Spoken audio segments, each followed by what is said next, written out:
Hi!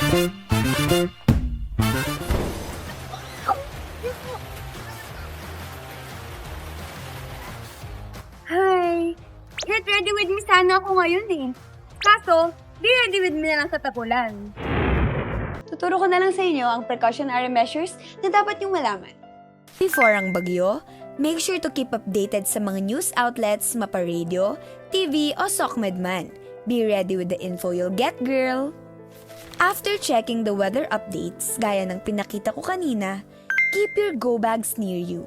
Of course, your important papers and documents too.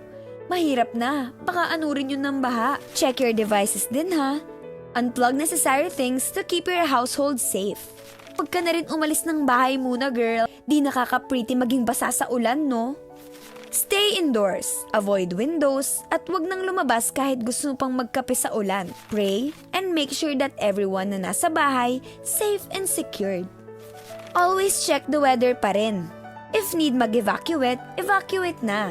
For sure, para sa kaligtasan rin ng purpose for the paglikas. Always be safe din para kung need lumusong naman sa baha.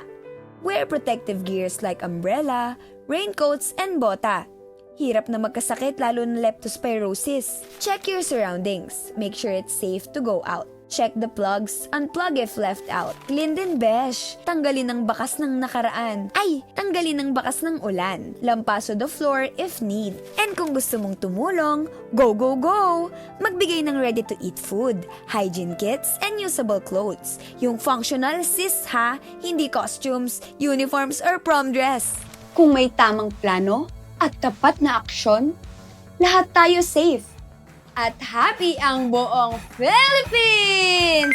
So remember mga beshies, hindi lang dapat GRWM. Dapat #BRWM din. Be ready with me, bago, tuwing at pagkatapos ng bagyo.